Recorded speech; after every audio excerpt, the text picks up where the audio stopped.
Magandang araw sa lahat. Samahan nyo kami. Punta kami ng bukid. Panguha po kami ng buhok ng mais. Kasi mabisa daw po yon na inumin. Dahil para sa mga mataas ang creatinine. So, try po natin magkuha ng mais tapos ilagay and then inumin. Sige na, bilisan lang natin. So, ayan po, magandang araw po sa lahat. Ayan. Ito nga pala ay late editing. Yan, ito po yung nakaraan. Ayan, bago ako nagpa-check up noon sa hospital kasi pinayuhan ako na mas magandang magpa-check up sa hospital. So, ito nga pala yung kuha before kami pumunta ng hospital noon.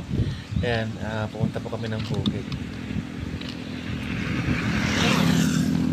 Tapos yun, ang ganda po yung nadaanan namin na tanim nilang tabako. Yan po, pagmasdan nyo, yan po ay tabako.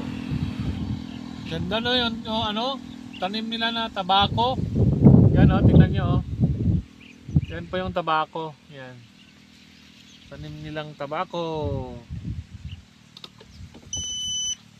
Doon tayo makukuha ng ng buhok ng mais doon sa may mga mura pa doon. Doon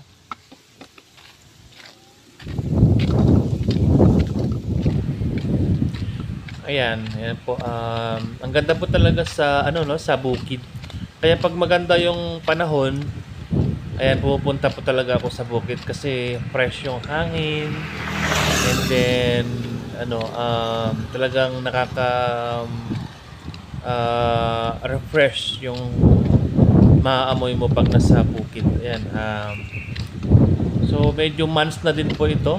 Months na din po ito na video. Ngayon ko lang nagawang i-edit kasi dahil nga po sa init ng panahon kaya hindi ako nakakapag-edit. Until now wala pa ding mga content na nagawa, hindi pa ako nakakapag-content dahil nga sa palagi din akong nanghihina. So ayan, kumukuha po sila dyan ng buhok ng mais. Ayan, medyo pa ito yung mais na to, medyo pata-pata pa. Kumbaga possible pa lang yung bunga, kaya okay ito na kuhanan ng buhok ng mais. So ayan, nakakuha na po si Mrs. Yan po. Ayan Bali, ang ginawa namin dyan noon, nilagan na lahat dyan, pati yung yung bunga niya, tapos inunom ko. Ayan, dahil sa medyo konti pa yung nakuha, kaya dinagdagan pa nila. So may nakapag lang naman na kaya nag-try ako.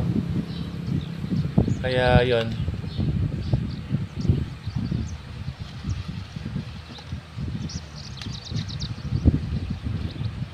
So ayan, nakakuha na kami, uwi na kami.